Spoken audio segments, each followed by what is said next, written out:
future stewardess program. South America, Australia, Singapore. These are so perfect the bank doesn't even know the difference. What do you want? To apologize. You didn't call to apologize, did you? You have no one else? 무비프레스 시청자 여러분, 호스트 차재입니다. 전 세계 하나밖에 없는 영화 속 노동 이야기 콘텐츠 무비프레스 2.0에서만 보실 수 있으니까 지금 바로 구독, 좋아요 부탁드리겠습니다. 네, 오늘 차재가 준비한 영화는 지난번과 마찬가지로 실화를 바탕으로 만든 영화입니다. 그럼 어떤 영화인지 함께 가보시죠. 자, 렛츠 겟 잇! We know the story, Daddy. 넉넉한 집안의 자녀로 태어나 어려움 없이 살던 소년 프랭크. 그런데 어느 날 아버지의 사기 행각과 탈세 혐의로 프랭크의 가족은 모든 것을 잃게 됩니다. 이 어려운 상황에서 프랭크는 특별한 능력을 발휘하게 되는데요. 바로 창조적인 온갖 방법을 동원하여 위조와 사기 행각을 벌이기 시작한 것입니다. 위조 수표로 시작한 프랭크의 범죄는 점점 스케일이 커지기 시작하는데요. 항공기 부기장, 외과 의사, 변호사 등 직업과 신분을 사칭하여 엄청난 돈을 쓸어담기 시작합니다. 그러나 꼬리가 길면 밟히는 법, 프랭크의 주도 면밀하고 큰 스케일의 사기 행각은 FBI 수사관 칼 헨레티의 레이더망에 포착되고 결국 두 사람의 인생을 건 추격전이 시작됩니다. 과연 프랭크의 운명은 어떻게 진행될까요? 실제로 전 세계를 농락한 위조 사기범 프랭크 에버그네일의 드라마틱한 삶을 경쾌하게 그려낸 스티븐 스필버그 감독의 영화 캐치 미 이프 유 캔입니다. I'm getting close, You will go to prison. You're gonna have to catch me. 이번 영화는 2002년작 캐치 미 이프 유 캔입니다. 전 세계에서 가장 존경받는 영화 감독 중에 한 명인 스티븐 스필버그의 작품인데요. 영화는 제작비의 6배에 달하는 큰 성공을 거두기도 했고 이를 바탕으로 뮤지컬로도 제작되어 역시 큰 흥행을 한 작품입니다. 스필버그 감독은 이 영화를 마이너리티 리포트와 동시에 만들었는데요. 블록버스터 영화인 마이너리티 리포트의 제작 기간 중에 짬짬이 만들었음에도 불구하고 굉장한 완성도를 보여주면서 헐리우드 끝판왕 감독의 면모를 유감없이 보여주었습니다. 이 영화의 주인공 프랭크 에버그네일은 결국 FBI의 검거가 되었지만 이후에 위조 사기 방지 전문가로서 엄청난 성공을 거두게 되는데요. 희대의 범죄자에서 세계적인 금융 범죄 방지 전문가로 다시 태어난 걸 보면 사람의 운명은 정말 알 수 없구나 라는 생각을 하게 됩니다. 그럼 이번 영화 캐치 미 이프 유 캔에 숨어있는 노동 이슈는 무엇인지 한번 알아볼까요?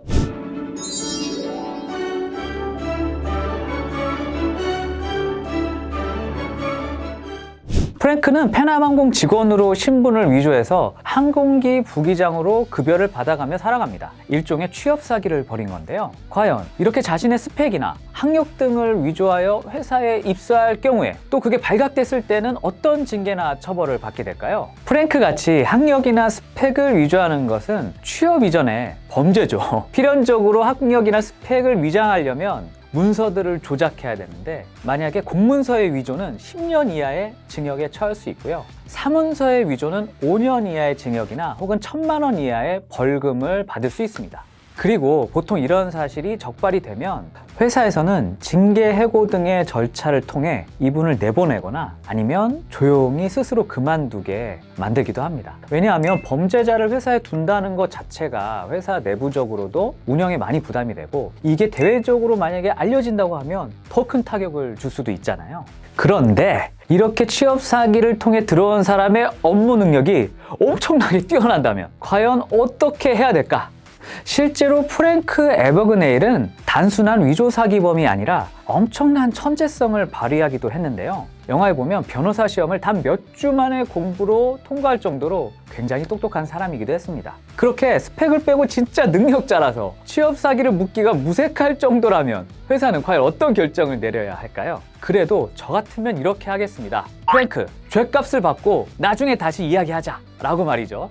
범죄 사실을 이미 알고 있음에도 계속 회사에 두는 것은 회사에 있어서는 엄청나게 큰 부담입니다. 만약 이대로 그대로 넘어간다면 이분은 그보다 더한 범죄를 회사 안에서 저지를지도 모르죠.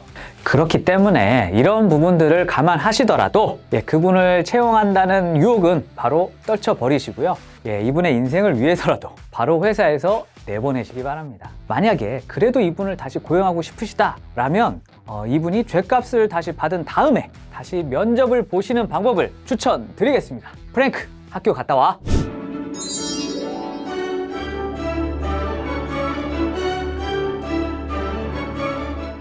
FBI 요원 칼은 수년간 프랭크를 검거하는 데 실패하면서 수사에 많은 돈을 소진하게 됩니다. 심지어 해외까지 추격하는 끈질김을 보인 끝에 결국 검거를 하게 되는데요. 하지만 실제 회사에서는 이렇게 장시간 동안 성과를 내지 못하는 직원에 대해서는 인내심을 발휘하기는 어려울 것 같습니다. 이렇게 업무 성과에 대한 평가 지수가 낮은 직원, 회사는 어떻게 해야 될까요? 회사는 업무 성과를 내려고 모인 곳은 맞죠. 하지만 이렇게 어렵게 채용한 인력이 기대에 못 미치는 성과를 낸다면 회사 입장에서도 무척 손해이긴 합니다. 하지만 무턱대고 이런 저성과자들을 자르는 행위는 노동법에서 인정하지 않고 있습니다. 정당한 해고에 대해서 법원은 회사와 직원이 더 이상은 같이 일하지 못할 정도의 사유가 발생했을 때 가능하다라고 판결을 내리고 있는데요. 저성과자의 경우 그 저성과의 원인이 순수한 개인의 잘못만은 아닐 수도 있고요. 또 저성과의 기간이 일시적이거나 혹은 단기간이라면 교육 등의 개선을 통해서 성과가 나아질 수도 있을 거기 때문에 저성과자의 해고는 더욱 어렵습니다. 따라서 저성과자에 대해서는 회사도 저성과의 원인을 정확하게 분석해야 할 필요가 있고요. 또한 저성과를 극복하기 위한 교육이나 훈련 등의 지원도 반드시 필요합니다. 직원의 입장에서도 회사가 이러한 지원을 해준다면 그에 맞게 성실하게 참여를 해서 자신의 생산성을 올려야 할 겁니다. 저성과 문제는 회사와 직원 둘이 같이 풀어야 될 문제라고 생각합니다. 네, 오늘은 Catch Me If You Can이었습니다. 그럼 저는 다음 시간에 더 재밌는 영어로 찾아오겠습니다. 다음 시간에 만나요. See you next movie!